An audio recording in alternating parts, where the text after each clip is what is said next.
Кейінгі жылдары әлемдік ақпарат құралдары тарапынан ата-бабамыздан бері ұстанған асыл дінімізді қаралау саясаты жүргізілгені мәлім.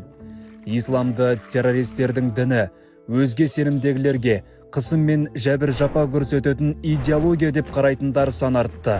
Шын мәнінде солай ма? Өкінішке қарай, өзге мемлекет түгілі өз елімізде де осы жүргізілген зымиян саясаттың құрбанына айналып, мұсылмандардың сеніміне қарсы қол шоқпарға айналғандар аз емес. Алайда егер біз діннің өзегіне үңіліп көрсек, исламның ешқандайда террористерге арналған дін емес, керісінше адамдар арасында мейірім мен қамқорлықты, өзара достық пен ынтымақты насихаттайтын игі сенім екенін көреміз. Бұған хадистен алынатын өсиет жеткілікті.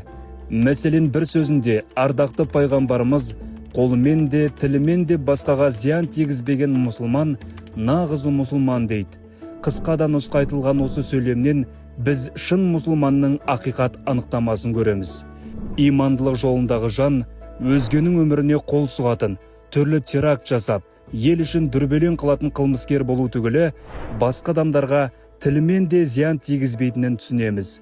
Мұсылман жан жағына шуағын шашып жүретін, әділдіктен аттамайтын, өтірік айтпайтын, күнәға бармайтын адам екенін ұғынамыз. Елімізде дінаралық, ұлтаралық бірлік пен достық берік орнығу үшін әрбір азамат осы қасиеттерді бойына сіңірсе құба-құп. Зайырлы ұстанымдағы қазақ елінде дін ұстануға толық еркіндік берілген. Ешбір жан діни сеніміне байланысты кемсітілмейді. Ең бастысы, ешкім ешкімді түрімен түсіне қарап кемсітпеуге тиіс. Мұсылмандығына берік болған бабаларымыз осы құндылықтарды ұрпаққа қалдырды.